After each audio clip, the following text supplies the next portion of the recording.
नमस्कार। अगर आप राजस्थान में प्राइमरी टीचर बनने का सपना देखते हैं तो रीट लेवल 1 की परीक्षा वो पहला और सबसे ज़रूरी कदम है जिसे आपको पार करना ही होगा। ये सिर्फ एक एग्ज़ाम नहीं है बल्कि हज़ारों लोगों के लिए उनके करियर का एक टर्निंग पॉइंट है। तो आज के इस डिटेल सेशन में हम रीट प्री लेवल 1 को क्रैक करने की पूरी स्ट्रैटेजी को स्टेप बाय स्टेप समझेंगे ताकि आपका सिलेक्शन पक्का हो सके। तो चलिए शुरू करते हैं। तो सबसे पहला और बड़ा सवाल यही उठता है कि आखिर राजस्थान में एक प्राइमरी टीचर बना कैसे जाए। इस सवाल का सीधा सा जवाब है रीट। यही वो दरवाज़ा है जो आपको क्लास 1 से 5 तक के बच्चों का भविष्य बनाने का शानदार मौका देता है। तो ये समझना कि ये परीक्षा असल में है क्या और इसकी आपसे क्या डिमांड है, यही आपकी तैयारी का पहला और सबसे ज़रूरी स्टेप है। सबसे पहले इस पूरे प्रोसेस के स्ट्रक्चर को समझना बहुत ही ज़रूरी है। देखिए, रीट अब 2 स्टेज में होता है। पहली है रीट प्री, जो कि एक पात्रता परीक्षा है, मतलब एक एलिजिबिलिटी टेस्ट। इसका मकसद सिर्फ ये चेक करना है कि आप टीचर बनने के लायक हैं भी या नहीं। ये सिर्फ क्वालिफाइंग नेचर की है। और अच्छी बात यह है कि इसका सर्टिफिकेट अब लाइफ टाइम के लिए वैलिड है। इसके बाद आता है रीट मेंस, जो आपकी असली भर्ती परीक्षा है। इसी के नंबरों पर मेरिट बनती है और आपको सरकारी नौकरी मिलती है। तो आज हमारा पूरा फोकस रीट प्री पर ही रहेगा, क्योंकि यही वो पहली सीढ़ी है जिसे पार किए बिना आप आगे बढ़ ही नहीं सकते। तो आज की हमारी बातचीत का रोड मैप कुछ ऐसा रहेगा। सबसे पहले हम रीट की बड़ी तस्वीर को समझेंगे। फिर हम खेल के नियम यानी कि एलिजिबिलिटी और एग्जाम पैटर्न पर बात करेंगे। उसके बाद हम सिलेबस के मैदान में उतरेंगे और उसे गहराई से समझेंगे। फिर देखेंगे कि इस तैयारी के लिए सबसे अच्छे हथियार, मतलब कौन सी किताबें और रिसोर्सेज बेस्ट हैं। इसके बाद हम एक मास्टर प्लान, एक विनिंग स्टडी स्ट्रैटेजी बनाएंगे और आखिर में सिलेक्शन के लिए कुछ फाइनल और ज़रूरी टिप्स पर बात करेंगे। चलिए तो अपनी यात्रा के पहले पड़ाव पर चलते हैं, रीट की बड़ी तस्वीर को समझना। किसी भी एग्जाम की तैयारी करने से पहले ये जानना बहुत ज़रूरी होता है कि वो एग्जाम असल में है क्या और उसे क्यों कराया जाता है। आइए रीट एग्जाम के कुछ बेसिक फैक्ट्स पर एक नज़र डाल लेते हैं। जैसा कि आप यहाँ देख सकते हैं, रीट का पूरा नाम है Rajasthan eligibility examination for teachers. इसे राजस्थान का माध्यमिक शिक्षा बोर्ड यानी BSR कंडक्ट कराता है। ये एक स्टेट लेवल का एलिजिबिलिटी टेस्ट है और हम जिस लेवल 1 की बात कर रहे हैं वो क्लास 1 से 5 तक के प्राइमरी टीचर्स के लिए होता है। और हाँ, ये एग्जाम ऑफलाइन होता है, मतलब आपको पेन और पेपर मोड में OMR शीट पर गोले भरने होते हैं। ये कुछ बेसिक चीज़ें हैं जो हर एस्पिरेंट को पता होनी चाहिए। देखिए, तैयारी की प्लानिंग करने के लिए टाइमलाइन को समझना बहुत ज़रूरी है। अगर हम पिछले पैटर्न को देखें तो 2026 की परीक्षा का एक अंदाज़ा कुछ ऐसा हो सकता है।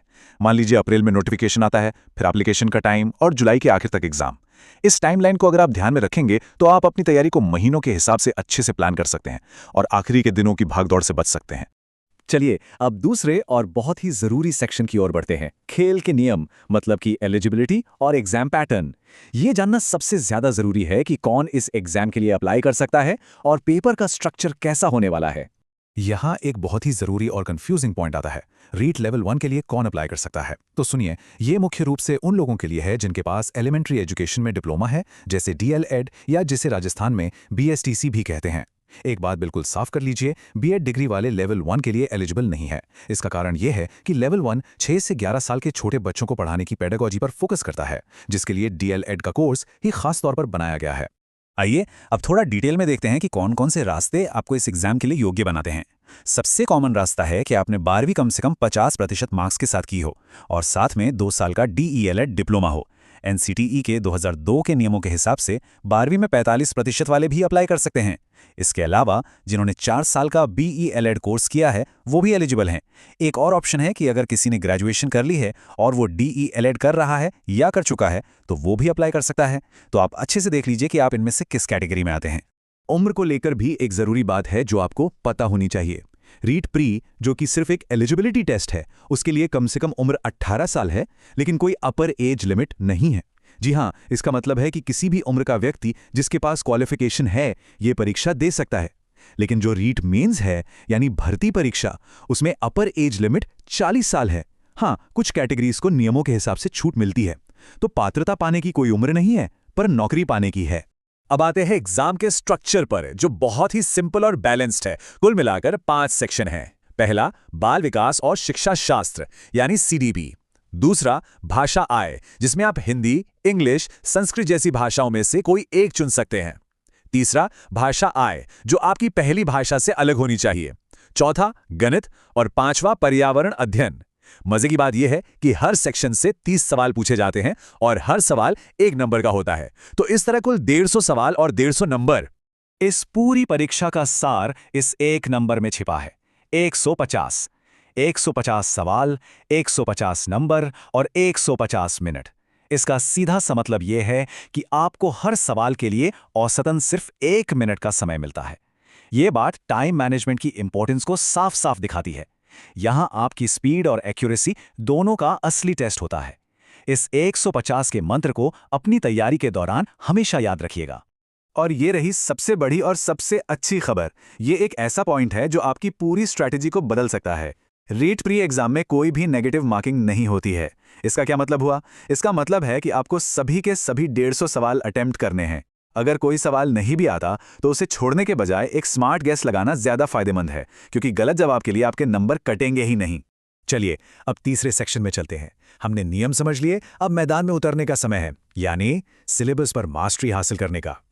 एग्जाम पैटर्न को समझने के बाद सबसे जरूरी ये जानना है कि आपको असल में पढ़ना क्या क्या है। ये डोनट चार्ट एक बहुत ही साफ तस्वीर दिखाता है।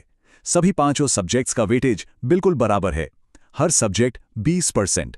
इसका सीधा सा मतलब है कि आप किसी भी एक सब्जेक्ट को छोड़ नहीं सकते या कम नहीं आंक सकते। आपको मैथ्स को उतनी ही इंपॉर्टेंस देनी होगी जितनी सीडीपी को, और भाषा को उतनी ही जितनी पर्यावरण अध्ययन को।